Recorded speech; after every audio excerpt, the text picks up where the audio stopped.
Hi friends, ఎలా ఉన్నారు అందరూ? బాగున్నారా? నేనైతే చాలా బాగున్నానండి. మనం వెయిట్ లాస్ కోసం డ్రింక్ ప్రిపేర్ చేస్తున్నాము. ఇవి కావాల్సిన పదార్థాలు. వీటినన్నిటిని ఇప్పుడు మనం మిక్సీ జార్లోకి వేసుకుందాం. ధనియాలు, వాము అన్నీ కప్పు తీసుకోవాలండి. సాల్ట్, మీ దగ్గర పింక్ సాల్ట్ ఉంటే యూజ్ చేయండి, చాలా మంచిది. దాల్చిన చెక్క,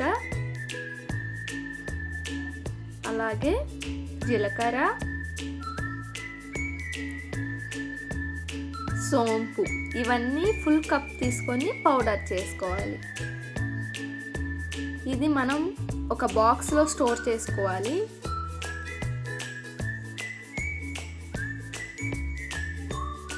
బాక్స్లో స్టోర్ చేసుకున్న తర్వాత మనం మార్నింగ్ లెగంగానే ఎంప్టీ స్టమక్తో హాట్ వాటర్లో మిక్స్ చేసుకొని ఒక స్పూను ఎంప్టీ స్టమక్తో తీసుకున్నట్టయితే ఫ్యాట్ లాస్ అవుతుంది.